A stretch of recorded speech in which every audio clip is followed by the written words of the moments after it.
கொடுங்கம்மா. இது 1/2 கிலோ போடுங்க. 1/2 கிலோவா? ஏன் 1 கிலோ வாங்கிக்கலாம்லமா? 1 கிலோ எல்லாம் வேணாம், 1/2 கிலோ போடுங்க போதும். நாங்க ஆனா இது வரைக்கும் உங்களை நான் இங்க பார்த்ததே இல்லையே. ஊருக்கு புதுசா நீங்க? ஆமாங்க, என் பொண்ணோட வேலை விஷயமா 2 நாளைக்கு முன்னாடிதான் மதுரையில இருந்து இங்க வந்தோம். வந்திருக்கோன்னு சொல்றாங்க.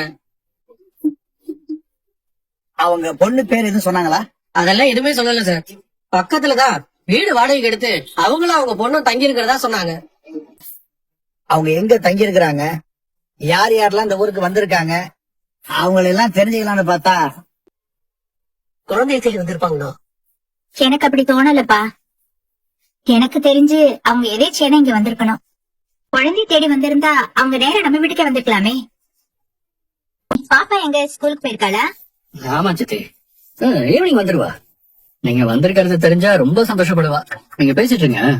சரிப்பா. ஹலோ. ஏ மாமா, இப்போதைக்கு நான் சொன்ன மாதிரியே விஜய் ஏஞ்சல்லாம் பாப்போம்ல. ஆமா. அந்த ஏஞ்சலை விட அவங்க அழகா இருப்பாங்க.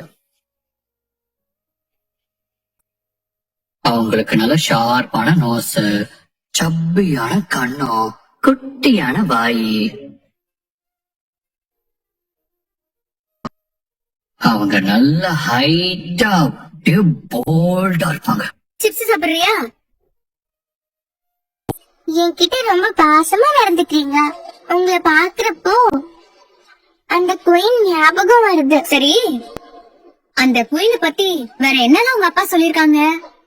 அந்த ராணிக்கு அந்த ஊர்ல இருந்த ராஜாவை ரொம்ப பிடிக்குமா? ஓ, அவங்க மீட் பண்ண கொஞ்ச நாள் வரைக்கும் 2 பேருக்கும் ஒருத்தருக்கு ஒருத்தர் பிடிக்கவே பிடிக்காதா. அதுக்கப்புறம் கொஞ்சம் கொஞ்சமா அவங்க பேசி பழகி பிடிக்க மாதிரி அவங்க இருப்பாங்க. நீங்க வந்து அவங்கள பாத்தீங்கன்னா உங்களுக்கே தெரியும். சரிடா, நான் வந்து பாக்குறேன் மிஸ். இப்ப நம்ம போய் ஃபேஸ் வாஷ் பண்ணிக்கலாமா?